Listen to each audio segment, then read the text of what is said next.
Then a moment came that stopped me on a dime.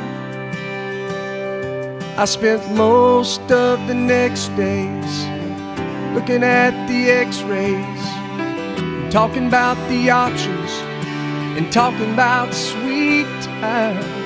I asked him when it sank in that this might really be the real end. How's it hit you when you get that kind of news? Man, what'd you do? And he said, I went skydiving, I went Rocky Mountain climbing, I went 2.7 seconds on a bull named Blue Manchu. And I looked deeper and I spoke sweeter and I gave forgiveness I've been denying. And he said, someday I hope